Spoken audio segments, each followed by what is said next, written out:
नमस्कार, ग्लोबल न्यूजमा स्वागत छ। म सुदर्शन आचार्य। नमस्कार, म वसुधा केसी। सुरुमा हेडलाइन्स।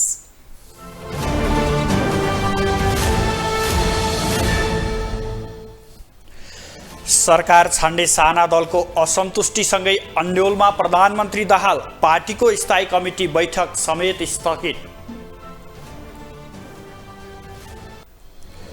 राष्ट्रिय स्वतन्त्र पार्टीका सभापति लामिछानेको अपरिपक्वताले सीमा नाघ्यो। धम्की र घुर्कीको भरमा ठूला दललाई गलाउने रणनीति। 2074 सालको भन्दा पनि कम खर्चमा निर्वाचन सम्पन्न गरेको निर्वाचन आयोगको दाबी, 10 मध्ये 3 अर्ब फिर्ता गर्ने तयारी। भारतको सिक्किममा नेपाली भाषीको आन्दोलन चर्कियो। सर्वोच्च अदालतको भाषाप्रति आपत्ति, राज्यले ठूलो मूल्य चुकाउनु पर्ने चेतावनी। र क्रिकेटर सन्दीप लामिछाने प्रशिक्षणमा फर्किए। उनको मुद्दामा सबै कागजात झिकाउन सर्वोच्च अदालतको आदेश।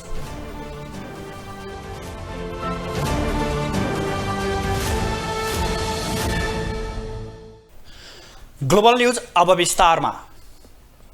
सत्ता गठबन्धनमा किचलो सुरु भएकै बेला आज बस्ने भनिएको नेकपा माओवादी केन्द्रको स्थायी कमिटी बैठक स्थगित भएको छ। गृहमन्त्री नपाए सरकारलाई दिएको समर्थन फिर्ता लिने चेतावनीले सङ्कटमा पुगेका प्रधानमन्त्री पुष्पकमल दाहालले आज आन्तरिक छलफल गर्नुपर्ने भएको कारण देखाउँदै बैठक नै स्थगन गरिदिनु भएको हो।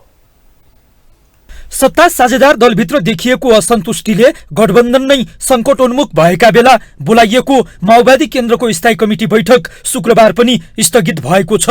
उच्च स्तरीय राजनीतिक संयन्त्रको बैठक बोलाउन सरकारमा सहभागी राष्ट्रिय स्वतन्त्र पार्टीले माग गरेको भए पनि प्रधानमन्त्री दाहालले अहिलेसम्म बैठक बोलाउने इच्छा देखाएका छैनन्।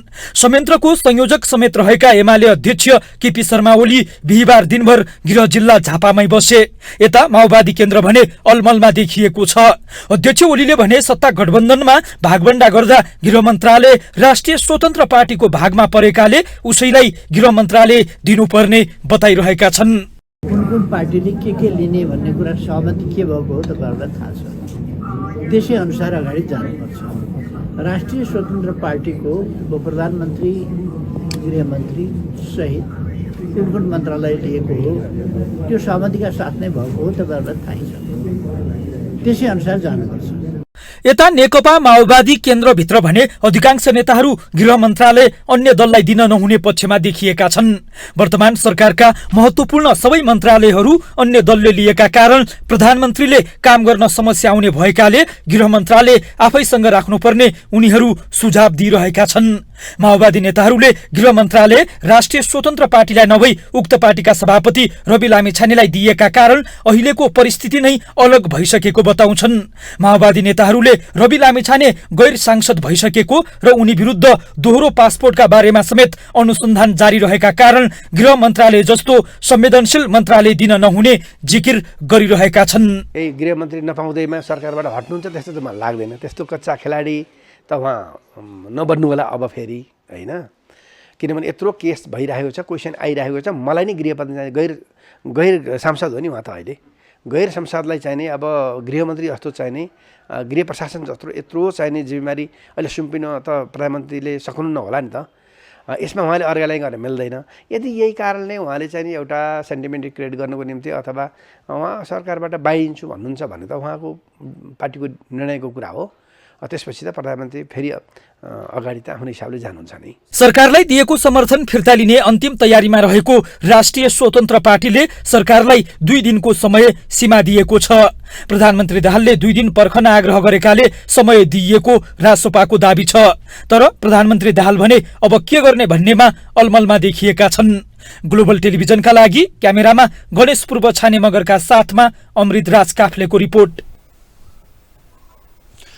यता राष्ट्रिय स्वतन्त्र पार्टी र नागरिक उन्मुक्ति पार्टीले प्रधानमन्त्री पुष्पकमल दाहाललाई दिएको समर्थन फिर्ता लिने चेतावनीसँगै सत्ता गठबन्धनभित्रको विवाद छताछुल्लो भएको छ। प्रधानमन्त्री प्रकरणमा असन्तुष्ट माफ गर्नुहोला, गृहमन्त्री प्रकरणमा असन्तुष्ट रहेको राष्ट्रिय स्वतन्त्र पार्टी र सांसद अरुण चौधरीको पक्राउपछि आक्रोशित बनेको नागरिक उन्मुक्तिले प्रधानमन्त्री दाहाललाई माग सम्बोधनका लागि अल्टिमेटम नै दिएका हुन्, जसका कारण एमाले माओवादी सहितको 7 दलीय सत्ता गठबन्धनमा सङ्कट समेत देखिन थालेको छ। नेकपा माओवादी केन्द्रका अध्यक्ष पुष्पकमल दाहाललाई प्रधानमन्त्री बनाउँदै सत्ताको भागबण्डा गर्ने गरी गत पुसमा बनेको वर्तमान सत्ता गठबन्धन अहिले ठिक ढंगले चलिरहेको छैन। गठबन्धनमा आबद्ध दलहरू बीचको आपसी मतभेद र असन्तुष्टिहरू छताछुल्ल पोखिन थालेका छन्। राष्ट्रपति चयनदेखि गृहमन्त्री छनौट हुँदै मन्त्रालयको भागबण्डासम्ममा देखिएका असन्तुष्टिहरू छताछुल्ल पोखिन थालेका बेला सत्ता गठबन्धनलाई अब भने नयाँ सङ्कट आइलागेको छ। प्रधानमन्त्री दाहाललाई विश्वासको मत दिएर सरकारमा सहभागी राष्ट्रिय स्वतन्त्र पार्टी र प्रधानमन्त्री दाहाललाई विश्वासको मत दिएर पनि प्रतिपक्षमा बसेको नागरिक उन्मुक्ति पार्टीले सरकारलाई दिएको समर्थन फिर्ता लिने चेतावनी दिएका छन्। सभापति रवि लामिछानेको नागरिकता प्रकरणले गृहमन्त्री गुमाएको स्वतन्त्र पार्टीले पुनः गृहमन्त्रीमा दाबी गर्दै प्रधानमन्त्री दाहाललाई 48 घण्टे अल्टिमेटम दिएको छ। यस्तै ट्र्याक्टर आगजनीको मुद्दामा सांसद अरुण कुमार चौधरी पक्राउ परेपछि तुरुन्त रिहाईको माग गर्दै नागरिक उन्मुक्ति पार्टीले प्रधानमन्त्री दाहाललाई 24 घण्टे अल्टिमेटम दिएको हो। राष्ट्रिय स्वतन्त्र पार्टीले सत्ता साझेदार दलहरू आबद्ध उच्च स्तरीय राजनीतिक संयन्त्रको बैठक माग गर्दै गृहमन्त्री आफूलाई दिन माग गरेको छ। सरकार छोड्ने आकलनका बीच बिहिबार लामो समयको आन्तरिक छलफलपछि स्वतन्त्र पार्टीले प्रधानमन्त्री दाहाललाई 48 घण्टाभित्र माग सम्बोधन गर्न अल्टिमेटम दिएको हो। उच्च स्तरीय संयन्त्रको बैठक नबसेको अवस्थामा उच्च स्तरीय संयन्त्रको बैठक पनि बस्ने र प्रधानमन्त्रीले 5 दिनको समय, त्यो 2 दिनको समयलाई पनि ध्यान दिएर 2 दिनपछि हामी फेरि बस्ने, आवश्यक पर्यो भने बिचमा फेरि बस्ने र 2 दिनपछि आवश्यक निर्णय लिने र अहिले छलफललाई जारी राख्ने निर्णय गरेको छौँ हामीले। यता नागरिक उन्मुक्ति पार्टीले भने पक्राउ परेका सांसद चौधरीलाई 24 घण्टाभित्र रिहाई गर्न माग गरेको छ। सांसद चौधरी पक्राउ परेपछि 24 घण्टे अल्टिमेटम दिँदै नागरिक उन्मुक्ति पार्टीले सरकारलाई दिएको समर्थन फिर्ता गर्ने र आन्दोलन चर्काउने चेतावनी दिएको छ। सत्ता साझेदार दलहरू नै आफ्ना मागहरू सम्बोधन गर्नुपर्ने भन्दै प्रधानमन्त्री दाहालमाथि दबाव बढाउन थालेपछि वर्तमान सत्ता गठबन्धनमा सङ्कट देखिएको विश्लेषण भइरहेको छ। नेपाली कांग्रेसले पनि विश्वासको मत दिएका कारण प्रधानमन्त्री दाहाललाई तत्काल खतरा नभए पनि स्वतन्त्र पार्टी र नागरिक उन्मुक्ति पार्टीको अल्टिमेटमका कारण सत्ता गठबन्धनमा भने बेमेल रहेको र जसका कारण गठबन्धन भत्किने संकेत देखिएको कतिपयको टिप्पणी छ। तर सत्ता साझेदार अर्को दल राष्ट्रिय प्रजातन्त्र पार्टीकी महामन्त्री कुन्ती शाही भने गठबन्धन यथावत रहने दाबी गर्छिन्। जति पनि समस्याहरू आउँछन् गठबन्धनभित्र भएका दलहरूको बीचको समस्या उच्च स्तरीय संयन्त्र भन्ने छ। उच्च स्तरीय संयन्त्रमा व्यापक छलफल भएर उच्च स्तरीय संयन्त्रले समस्या आएको छ भने समस्या समाधान गर्छ भन्ने मैले ठानेको छु र अहिले त्यस्तो खालको समस्या आएको जस्तो मैले देखेको छैन। संसदमा एउटै पार्टीको बहुमत नपुग्ने भएपछि एमाले माओवादी हुँदै रासोपादेखि राप्रपासम्मको 7 दलीय गठबन्धनमा माओवादी अध्यक्ष प्रचण्ड प्रधानमन्त्री बनेका थिए। तर 2.5 वर्ष सरकारको नेतृत्व गर्ने गरी प्रचण्डलाई प्रधानमन्त्री बनाएका दलहरू 2 महिना नपुग्दै असन्तुष्ट बनेपछि सत्ता गठबन्धनमा अविश्वास पैदा भएको हो। ग्लोबल टेलिभिजनका लागि क्यामेरामा नरेश मोक्तानका साथमा कैलाश कठायत, काठमाडौँ। सञ्चार कर्म मार्फत जनताको अपार माया र सद्भाव पाएर राजनीतिमा उदाएका राष्ट्रिय स्वतन्त्र पार्टीका सभापति रवि लामिछानेमा अपरिपक्वताकै कारण सीमा नागेको छ। गृहमन्त्री पद धरापमा परेपछि उनको धैर्यताले सीमा नै नागेको हो। आफूलाई पुनः गृहमन्त्री नबनाए सरकारलाई दिएको समर्थन फिर्ता लिने घोषणा गरेर सामाजिक सञ्जाल चलायमान बनाएका उनले अन्ततगत सरकारमै रहने निर्णय गरे। 2 दिनको समय सीमा लामिछानेले अब के गर्लान् भन्ने चासो समेत सुरु भएको छ। पैसा कमाउन कसरी चाहिँ लागेका थिए, कसरी ब्ल्याकमेलिङ चल्थ्यो र पत्रकारिता कसरी बदनाम भइरहेको थियो। राष्ट्रिय स्वतन्त्र पार्टीका सभापति रवि लामिछाने यति बेला नैतिक संकटमा छन्। मुलुकको कार्यकारी प्रधानमन्त्री पछिको जिम्मेवार पद गृहमन्त्रीको जिम्मेवारीमा रहेको भए पनि पद गएपछि भने उनमा नैतिक संकटको सीमा नागेको हो। नागरिकता विवादले गृहमन्त्रीबाट पदच्युत भएपछि उनको व्यवहारमा समेत अपरिपक्वता झल्किएको छ। बिहिबार सामाजिक सञ्जालमा भद्दा टिप्पणी गरेर सरकारबाट बाहिरिने घुर्की लगाएका उनले अन्ततः 2 दिनको समय सीमा दिएर आम नागरिकलाई झुक्काए। तत्कालीन समयमा अमेरिका गएर अमेरिकी नागरिकता समेत लिएका रवि पछि स्वदेश फर्किएर सञ्चारकर्मीका रूपमा नेपाली जनताबीच स्थापित भए। अमेरिकाबाट पुनः नेपाल सरेका रविले अमेरिकी नागरिकता त्यागेको निस्सा नेपाली प्रशासन समक्ष बुझाएनन् र पुरानै नागरिकताबाट काम चलाए। त्यही एक सानो कमजोरीले लामिछानेको गृहमन्त्री पद गुम्यो। गृहमन्त्री पद खुस्किएपछि लामिछानेको निद हराम समेत बनेको छ, जुन कुरा उनको व्यवहारले समेत पुष्टि गर्छ। उनकै पार्टीका नेताहरू समेत रविको अपरिपक्वताको आलोचना गर्छन्। व्यक्तिमा इगो पनि हुन्छ, व्यक्तिमा त्यो फेमको लोभ पनि हुन्छ, व्यक्तिमा ठ्याक्कै समस्या अगाडि आउँदाखेरि त्यसलाई कसरी जुझ्ने भन्ने समाधान नआउने पनि अवस्था हुन्छ। उहाँ आम व्यक्ति हो, उहाँ प्रक्रियागत रूपमा नबुझेर पनि हुनसक्छ, इगोले पनि हुनसक्छ। चुनाव पछाडि हामीले एउटा 20 जनाको सांसदको टोली बनाउन सक्यौँ। त्यसपछि चाहिँ बार्गेनिङ पावर बढ्यो, अरूले पनि हामीप्रति चासो दिन थाले र हामी अलिकति दायाँ बायाँ चाहिँ भएको। हामीले जुन समानान्तर रेखा कोर्छौँ भन्ने मानेका थियौँ, त्योभन्दा अर्कैतिर लगेर हामीले त्योलाई विसर्जन चाहिँ गऱ्यौँ। त्यसपछि चाहिँ अलिकति हामी हतार जस्तो देखिन्छ। रविमा देखिएका अपरिपक्वता अमेरिकी नागरिकता परित्याग गरेको निस्सा समयमै प्रशासनलाई नबुझाउनु र त्यसको कमजोरीले गृहमन्त्री पद खुस्किनु, टेलिभिजन कार्यक्रममा बोलेका कुरा पूरा गर्ने ठाउँमा पुग्दा समेत स्टन्टबाजीमा रमाउनु, देशको जिम्मेवार गृहमन्त्री भइसक्दा समेत सामाजिक सञ्जालमा भद्दा टीका टिप्पणी गर्नु, नैतिक रूपमा सङ्कट पर्दा समेत सत्ताको बार्गेनिङ गर्न नछाड्नु, गृहमन्त्रीबाट हटिसक्दाको 1 हप्तासम्म पुग्दा पनि सरकारी निवास नछाड्नु। यति बेला कतिपयले उनलाई अस्थिर मानवका रूपमा अर्थ्याएका छन् भने कतिपयले उनलाई अन्य शक्तिको प्रयोगले अपरिपक्वता छोएको बताउने गरेका छन्। यता लामो समय सञ्चार कर्ममा रहेका वरिष्ठ पत्रकार देवप्रकाश त्रिपाठी भने रविले झुटको खेती गरेर नाम कमाएको दावी गर्छन्। किनभने अहिले सांसद पद गयो अनि मन्त्री पद गयो, त्यसपछि अब एक प्रकारको पागलपन सुरु भएको छ। त्यो सपना जस्तो भयो होइन, अचानक आयो, फटाफट आएर चाहिँ नि भने जस्तै गरेर चाहिँ उच्च पद सोचे भन्दा ठुलो पदमा पनि पुग्यो। अनि 2-4 दिनको रमिता भयो, अरू फ्याट्टै खस्दाखेरि चाहिँ अब एक प्रकारको चिडचिडाहट, एक प्रकारको मानसिकतामा चाहिँ अर्को अर्थ नलाग्ने खालको चाहिँ सन्तुलन कायम हुन गाह्रो भयो।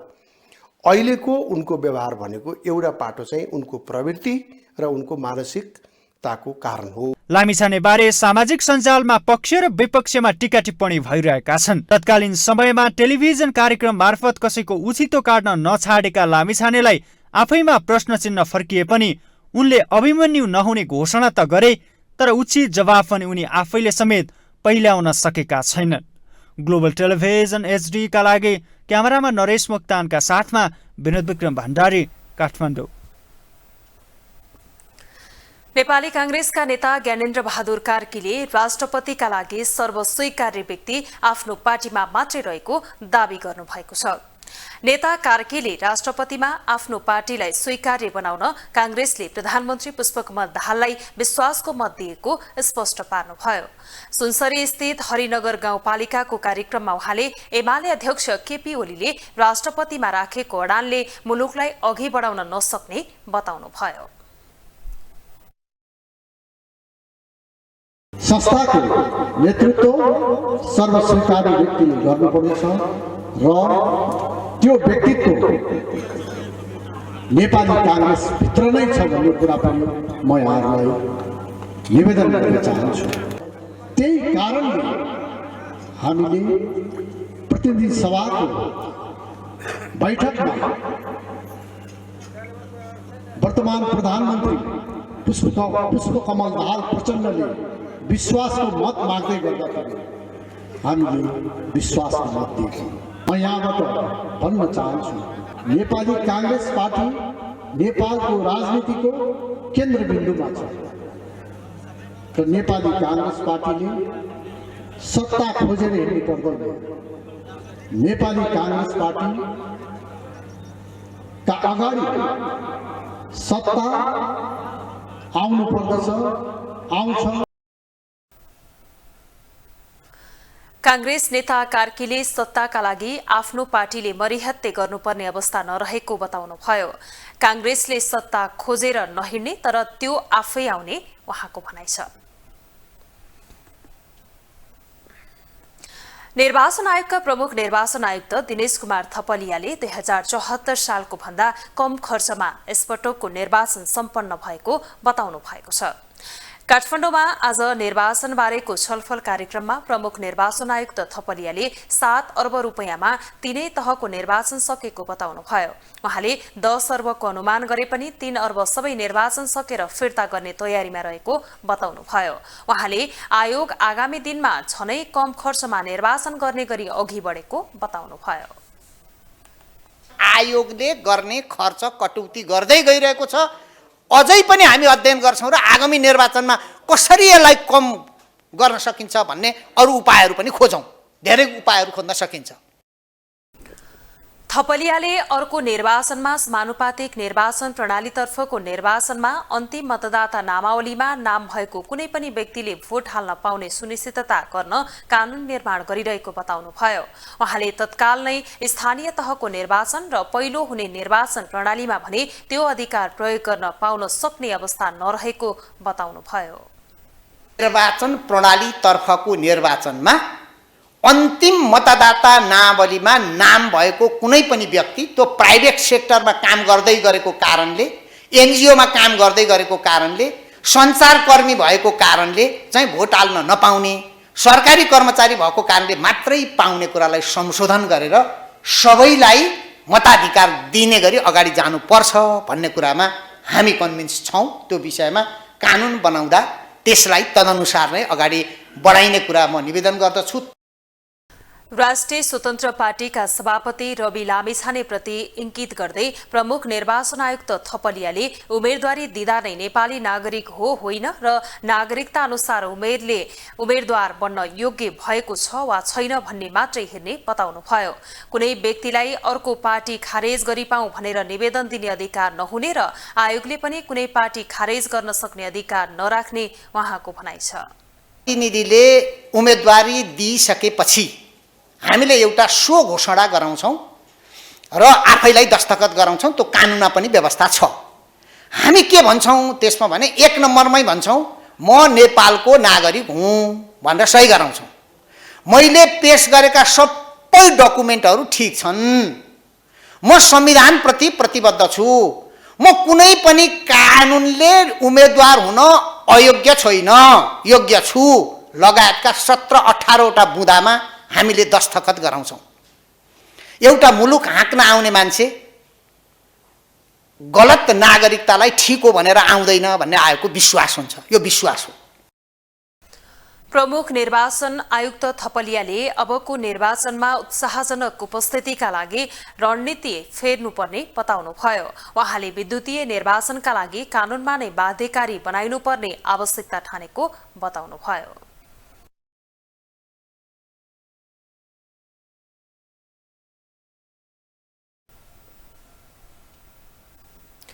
श्रम रोजगार तथा सामाजिक सुरक्षा मन्त्री डोल प्रसाद अर्याल र मलेसियाका गृहमन्त्री सैफुद्दिन नासुसनले भेटवार्ता गर्नुभएको छ। काठमाडौँ स्थित एक होटलमा आज भएको भेटमा दुई सरकार बीचको सम्बन्धलाई थप मजबुत बनाउने बारेमा छलफल भएको हो।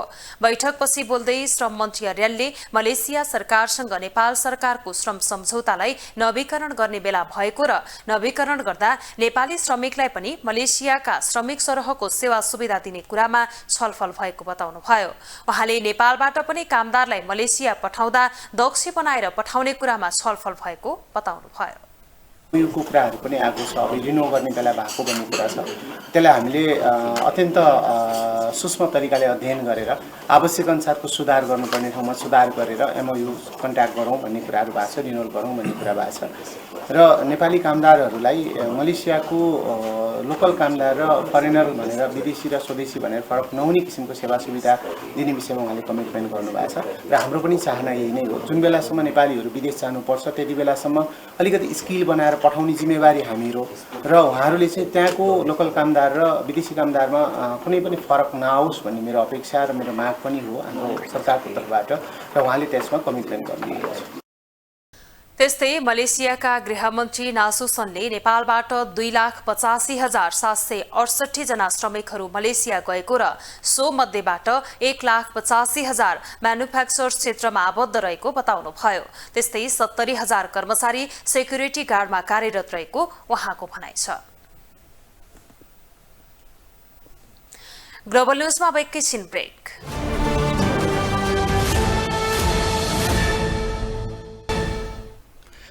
ब्रेकपछि स्वागत छ। अब बाँकी न्यूज।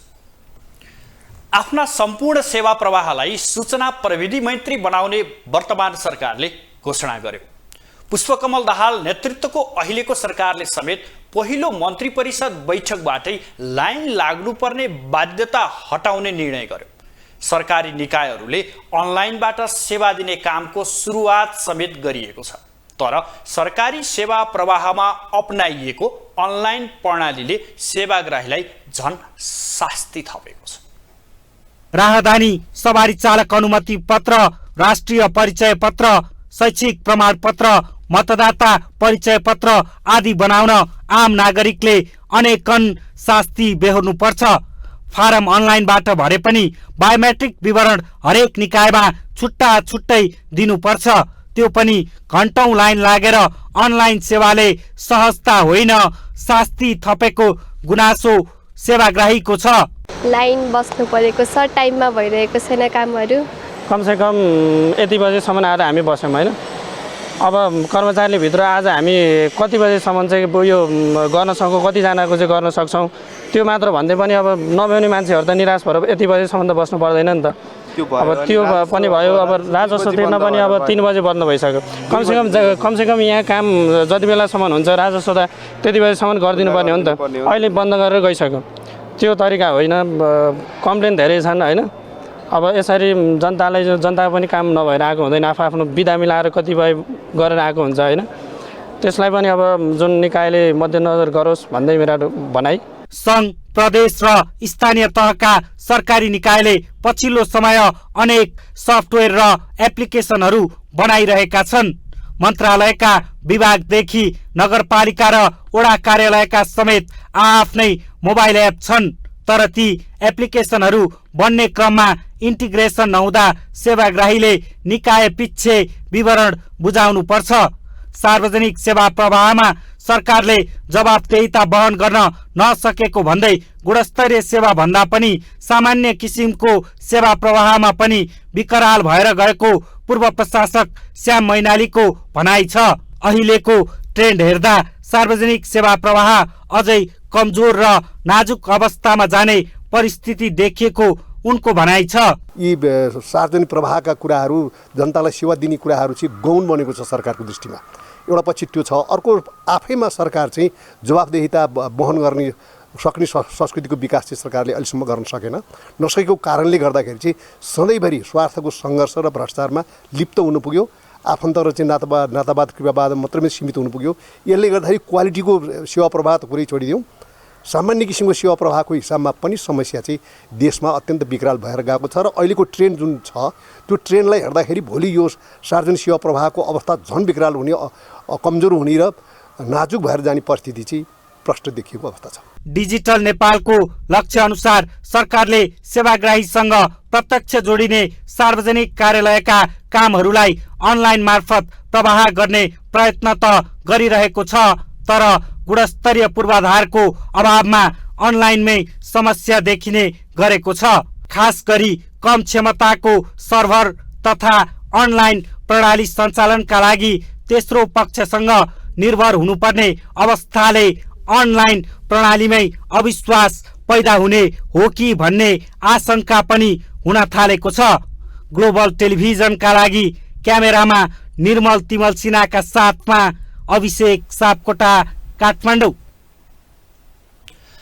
अब पालो ग्लोबल भोइसको।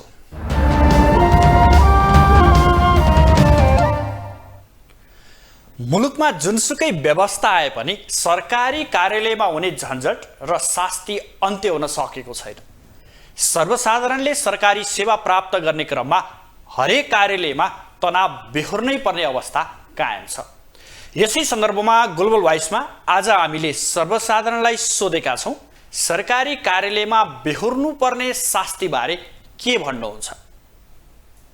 यति गाह्रो छ तपाईँको चाहिँ त्यहाँ दलालहरूले पसल खोलेर बसेका छन्, दलालकामा जानुहोस्, उसको मोबाइलबाट त्यो खुल्छ, मेरो मोबाइलबाट खोले खुल्दैन, यस्तो बनाएर मिलाएर खाएका छन् होइन। त्यस्तो अवस्था छ। त्यही भएर अब यसमा चाहिँ हामीले त तपाईँहरू मिडियाबाट हिँड्नु भएको छ, मिडियाबाट उजागर गरिदिनुहुन्छ। उजागर गर्ने कस्तालाई हो भन्दा जहाँ सुनवाई हुन्छ, जहाँ सुनवाई नै छैन, नैतिकता नभएको देशमा नैतिकता कुरा गरेर के गर्ने? नैतिकतै नभएको मान्छेलाई नैतिकता कुरा गरेर पाठ पढाएर के गर्ने? जुनसुकै हामी ठाउँमा जाम, चाहे फर्म भर्न होस्, चाहे नागरिकता अब जस्तो ब्याङ्कमा जाम, हामी जुनसुकै कार्यालयमा हस्पिटलमा जाम, त्यसमा चाहिँ हामी लाइन लाग्नु पर्छ होइन। अब त्यसमा चिनजानी गरेको कोही छ भने बिचमा घुसाइदिने, लैजाने त्यस्तो हुन्छ के। जस्तो अब एकदम निष्पक्ष तरिकाले हेर्नुपर्छ। अनि त्यसपछि अनलाइन सिस्टम भयो भने छिटो छरिदो हुनसक्छ। त्यहाँ आफ्नो मान्छे छ भने भित्रबाट पसाल्ने र पहिल्यै काम गराइदिने, अनि अरू जुन आफ्नो पहुँच कोही छैन भनेदेखि चाहिँ लाइनमै गएर बसेर काम गर्नुपर्ने हुन्छ। अनि तिनीहरूमध्ये पनि कतै कतै चाहिँ सेटिङ पनि हुन्छ, 2-4 पैसा खल्तीमा हालिदियो भने काम चाँडो गर्ने पनि हुन्छ। 20,000 खाने कर्मचारीले 40,000 दिनुपर्छ, अनि बल्ल त्यहाँ अलिकति केही इम्प्रुभ हुन्छ। अब ऊ हुँदैन, त्यही हल्लाइदिन्छ, हल्लायो भने पाउँछ है भन्ने उनीहरूमा त्यही हुन्छ। कर्मचारीमा पनि नभएको होइन, छ साधारण किसिमको एउटा पोइन्टलाई पनि उनीहरूले यो भएन आज जानुहोस् भनिदिन्छ। कामको पालोको सिस्टममा मलाई लाग्छ टोकन सिस्टम गऱ्यो भने त्यो सजिलो हुन्थ्यो कि, अनि बढीभन्दा बढी सेवा दिन, अर्थात् सबेरै खोलेर अबेलासम्म काम भयो, बढी सेवाग्राहीले सेवा पाउँथ्यो कि जस्तो लाग्छ मलाई चाहिँ।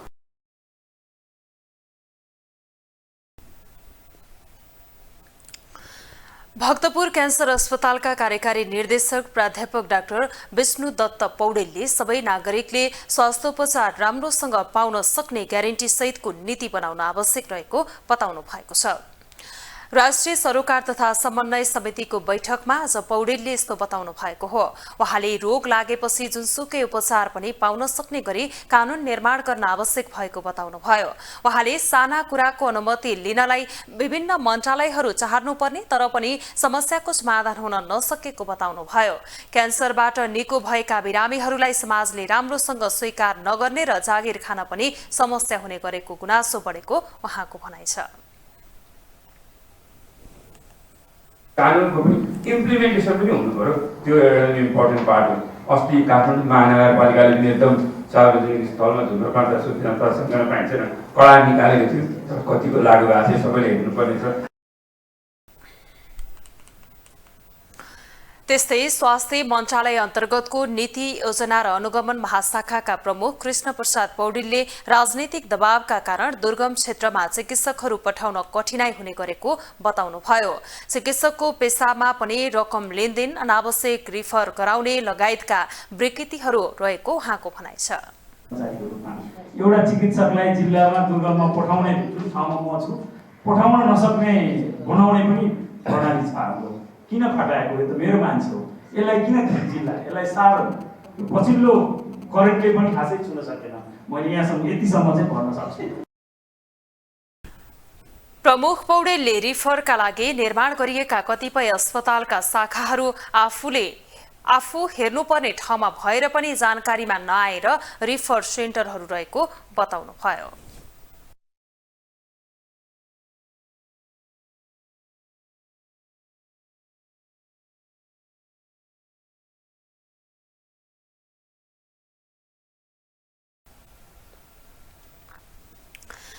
अरूको बैंक खाता ह्याक गरी रकम निकाल्ने कार्यमा संलग्न 8 जना पक्राउ परेका छन्। जिल्ला प्रहरी परिसर ललितपुरले आज पत्रकार सम्मेलन गरी विभिन्न स्थानबाट पक्राउ परेका उनीहरूलाई सार्वजनिक गरेको हो। ललितपुर 7 दोबाटोका हरिप्रसाद ढकालले आफ्नो एनआइसिएसिया बैंकमा रहेको मोबाइल बैंकिङ खाता ह्याक गरी 4 लाख चोरी भएको उजुरी जिल्ला प्रहरी परिसर ललितपुरमा गरेका थिए। उजुरीको आधारमा अनुसन्धान गर्दै जाँदा पर्साका अजय चौधरी, राजु पटेल, साहिल परवेश, दिनेश राउत, शिवशंकर राउत, रौतहटकी रविना चौधरी, बाराका सन्तोष कुवर, सप्तरीका दिलीप चौधरी र भारत बिहार प्रदेशका अवधेश कुवारलाई प्रहरीले काठमाडौँ र मकवानपुरबाट पक्राउ गरेको हो। उनीहरूको साथबाट 9 थान मोबाइल, 1 थान ल्यापटप र 5 थान एटीएम कार्ड पनि बरामद गरिएको छ। आवश्यकता छ भन्ने कुरा गरेपछि हामीले एउटा टिम गठन गर्यौं, जसलाई टिमको नामै हामीले अपरेसन एप्लिकेसन नेपाली गर्ल भनेर राख्यौं र त्यसको अनुसन्धानको क्रममा हामीले अहिलेसम्म 8 जना विभिन्न व्यक्तिहरूलाई पक्राउ गरेका छौं र त्यसको साथै हामीले सफ्टवेयर सहितको कम्प्युटर, त्यो नेपाली गर्ल भन्ने सफ्टवेयर सञ्चालन गर्ने ठाउँ सञ्चालनमा नै हामीले पुग्न सक्यौं मुख्य व्यक्तिका र चाहिँ त्यसमा त्यो सञ्चालन गर्ने व्यक्ति, त्यो सफ्टवेयर त्यसको ल्यापटप अनि त्यो मोबाइलहरू सबै बरामद गरेका छौं। पक्राउ परेकाहरूलाई बैंकिङ कसुर मुद्दामा थप अनुसन्धान भइरहेको पनि प्रहरीले जनाएको छ।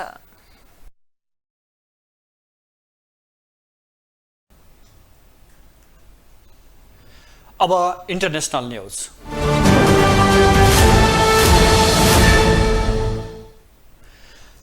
भारतको सिक्किममा यति बेला आन्दोलन चर्किएको छ। भारतीय सर्वोच्च अदालतले सिक्किमका नेपाली भाषी जनतालाई आप्रवासी विदेशीको हैसियत दिँदै फैसला सुनाएपछि त्यसकै विरोधमा सुरु भएको आन्दोलन थप चर्किँदै गएको हो।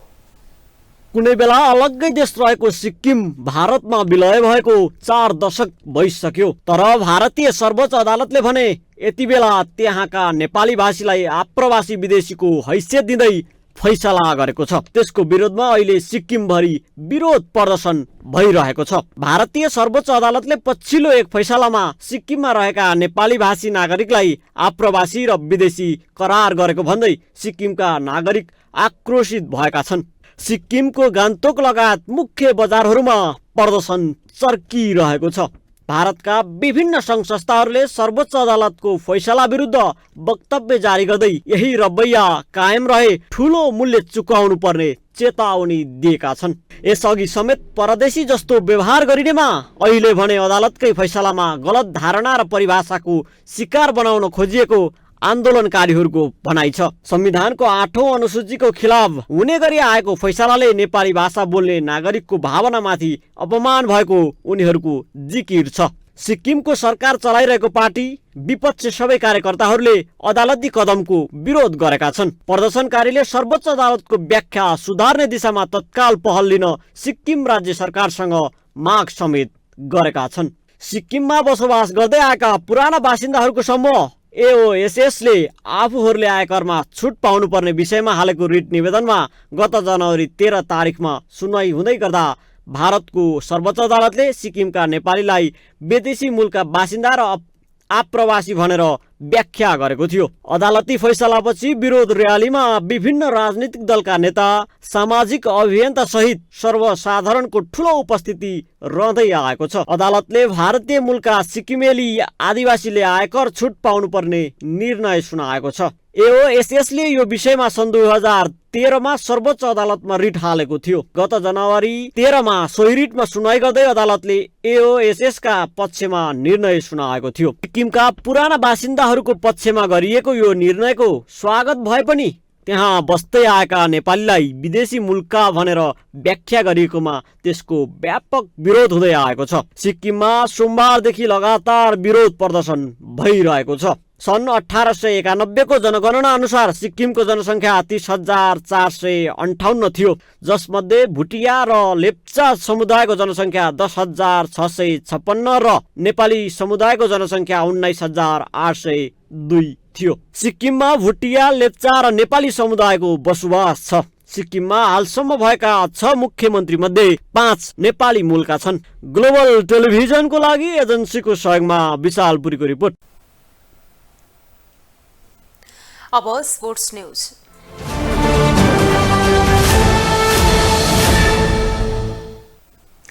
सर्वोच्च अदालतले बलात्कारको आरोप लागेका क्रिकेटर सन्दीप लामिछानेको मुद्दामा कैफियत प्रतिवेदन सबै कागजात झिकाउन आदेश दिएको छ।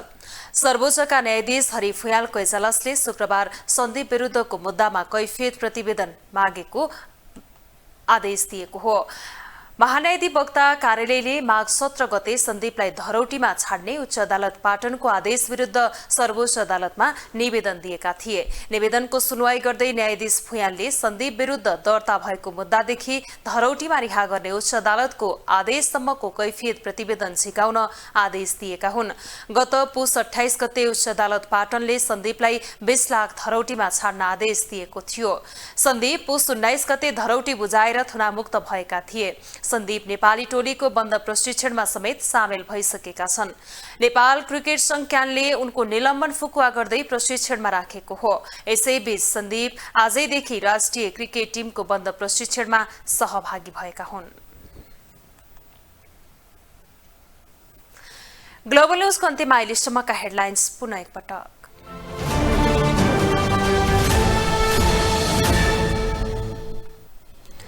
सरकार छाड्ने साना दलको असन्तुष्टिसँगै अन्यलमा प्रधानमन्त्री दाहाल, पार्टीको स्थायी कमिटी बैठक समेत स्थगित। रासोपाका सभापति लामिछानेको अपरिपक्वताले सीमा नाग्यो, धम्की र घुर्कीको भरमा ठूला दललाई गलाउने रणनीति।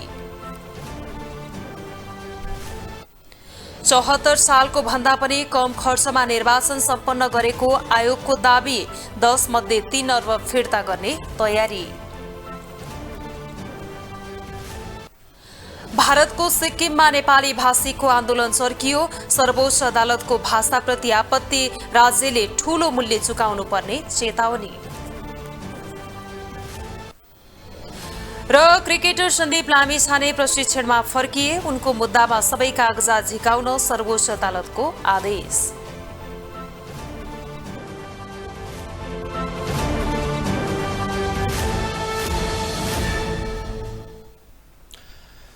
ग्लोबल न्यूज अहिलेलाई यति नै। ग्लोबल टेलिभिजन तपाईँ फेसबुक तथा युट्युबमा पनि प्रत्यक्ष हेर्न सक्नुहुनेछ। ग्लोबल टेलिभिजन हेर्दै रहनुहोला। नमस्कार।